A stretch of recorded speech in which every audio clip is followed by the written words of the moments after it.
नहमदुहु व नसल्ली अला रसूलिहिल करीम अम्मा बाद औज़ु बिल्लाहि मिनश शैतानिर रजीम बिस्मिल्लाहिर रहमानिर रहीम रब्बि इश्रह ली सदरी व यस्सिर ली अमरी वाहलुल उक़दतम मिन लिसानी यफ़क़हू क़ौली।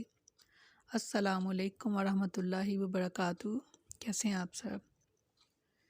इंशाअल्लाह खैर वाफ़ियत से होंगे। अल्लाह ताला आप सबको अपने ज़मान में रखे, आमीन सुम्मा आमीन।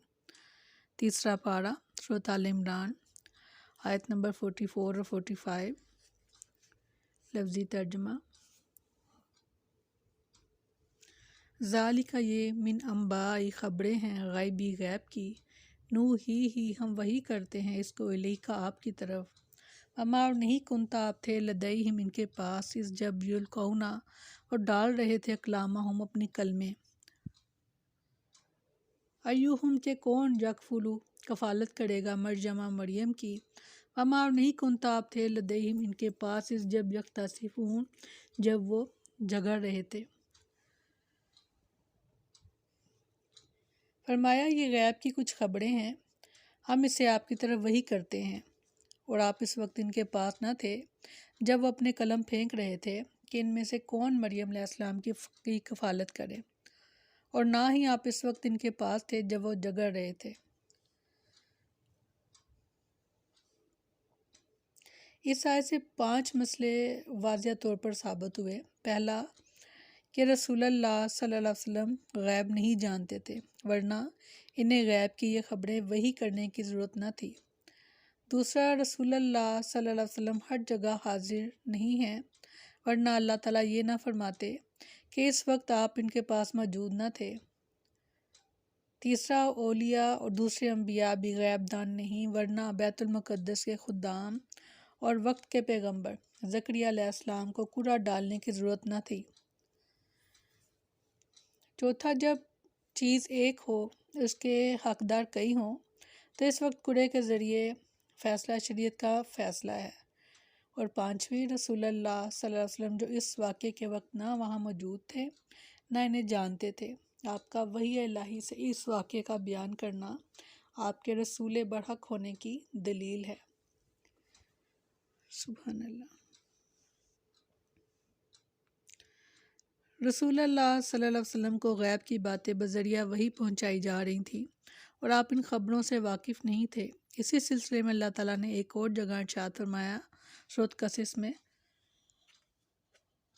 और इस वक्त आप मगरिबी जानिब में नहीं थे कि जब हमने मूसा अलैहिस्सलाम की तरफ हुक्म की वही की, और ना आप हाजिर होने वालों में से थे, और लेकिन हमने कई नस्लें पैदा की, फिर इन पर लंबी मुद्दत गुजर गई, और ना ही आप अहले मदियन में रहने वाले थे कि इनके सामने हमारी आयात पढ़ते, लेकिन हम ही भेजने वाले हैं। और ना आप पहाड़ के किनारे पर थे जब हमने आवाज़ दी, और लेकिन आपके रब की तरफ से रहमत है ताकि आप इन लोगों को डराएं जिनके पास आपसे पहले कोई डराने वाला नहीं आया, ताकि वो नसीहत हासिल करें। बहुत अहम आयात समझने के लिए, और अल्लाह ताला से दुआ है कि अल्लाह ताला हमारे सीने को फराख करें, कुशादा करें। आमीन। और इस कुरान अंदाज़ी की ज़रूरत इसलिए भी पेश आई कि मरियम अलैहिस्सलाम यहूदियों के एक बहुत बड़े आलिम इमरान की बेटी थी। जब इनकी वालदा ने इन्हें अपनी इबादत गाह की नज़र किया तो इबादत गाह के खुद्दाम में झगड़ा हुआ कि इनकी सरपरस्ती और निगरानी का शर्फ कौन हासिल करे। आखिरकार उन्होंने कुरान अंदाज़ी की और कुरान ज़करिया अलैहिस्सलाम के नाम निकला। मालूम हुआ कि झगड़े की सूरत में कुरान अंदाज़ी से फ़ैसला करना जायज़ है। सैयदना अबू हुरैरा रज़ी अल्लाह अन्हु बयान करते हैं कि रसूलुल्लाह सल्लल्लाहु अलैहि वसल्लम ने फरमाया, अगर लोगों को मालूम हो जाए कि अज़ान देने और सफ़े अव्वल में खड़े होने का कितना सवाब है, तो तब वो अगर इस सवाब को बग़ैर कुरान अंदाज़ी के हासिल ना कर सकते तो ज़रूर वो कुरान अंदाज़ी करें। सैयदा आयशा रज़ी अल्लाह अन्हा बयान करती हैं कि रसूलुल्लाह सल्लल्लाहु अलैहि वसल्लम जब सफ़र का इरादा करते तो अपनी अज़वाज मुतहरात के दरमियान कुरान अंदाज़ी करते, फिर जिनका नाम कुरान अंदाज़ी में निकलता ان بیوی کو اپنے ساتھ سفر پر لے جاتے۔ اس جب کہا ملائکۃ فرشتوں نے یا مریم اے مریم ان اللہ بے شک اللہ تعالیٰ یبشروکی خوشخبری دیتا ہے آپ کو بکلمات کلمے کی منہ اپنی طرف سے، اسمہ نام اس کا مسیح عیسیٰ ابن مریم مسیح عیسیٰ ابن مریم ہوگا، وجیہن بآبرو فی الدنیا دنیا میں، والآخرتی اور آخرت میں، ومن المقربین مقرب لوگوں میں سے ہوگا۔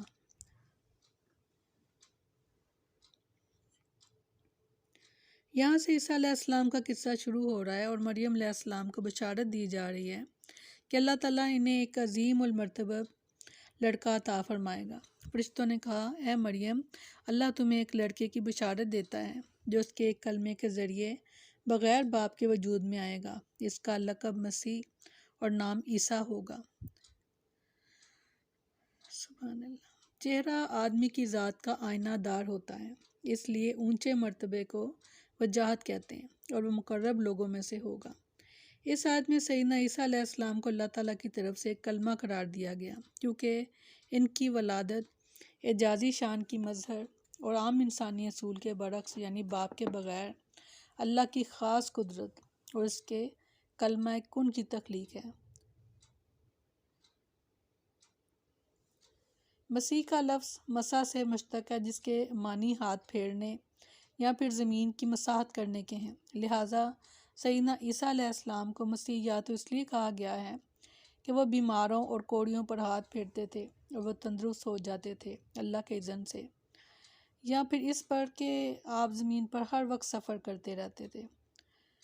سورۃ نساء میں فرمایا نہیں ہے مسیح عیسیٰ ابن مریم مگر اللہ کے رسول اور ان کا کلمہ اللہ کا کلمہ جو اس نے مریم کی طرف بھیجا اور اپنی طرف سے ایک روح ہے۔ سیدنا انس رضی اللہ عنہ بیان کرتے ہیں کہ رسول اللہ صلی اللہ علیہ وسلم نے شفاعت کبریٰ سے متعلق بیان کرتے ہوئے فرمایا موسیٰ علیہ السلام اہل معشر سے کہیں گے عیسیٰ علیہ السلام کے پاس جاؤ، وہ اللہ کے بندے، اس کے رسول، اس کا کلمہ اور اس کی طرف سے روح ہیں، سو وہ تمہاری سفارش کریں گے۔ یہ ایک طویل حدیث ہے جس کا یہ ٹکڑا ہے شفاعت کے بارے میں، شفاعت کبریٰ کے بارے میں۔ بہت خوبصورت آیات ہیں الحمدللہ۔ اللہ تعالیٰ ہمیں ان کو صحیح معنوں میں سمجھنے کی توفیق عطا فرمائے اور اللہ تعالیٰ میری خاص مدد فرمائے کتنی اہم آیات کو میں ان کا حق جو ہے وہ میں ادا کر سکوں۔ آمین ثم آمین۔ سبحانک اللہم و بحمدک نشہد ان لا الہ الا انت نستغفرک و نتوب الیک۔ سبحان ربک رب العزت عما یصفون وسلام علی المرسلین والحمد للہ رب العالمین۔ السلام علیکم ورحمۃ اللہ وبرکاتہ۔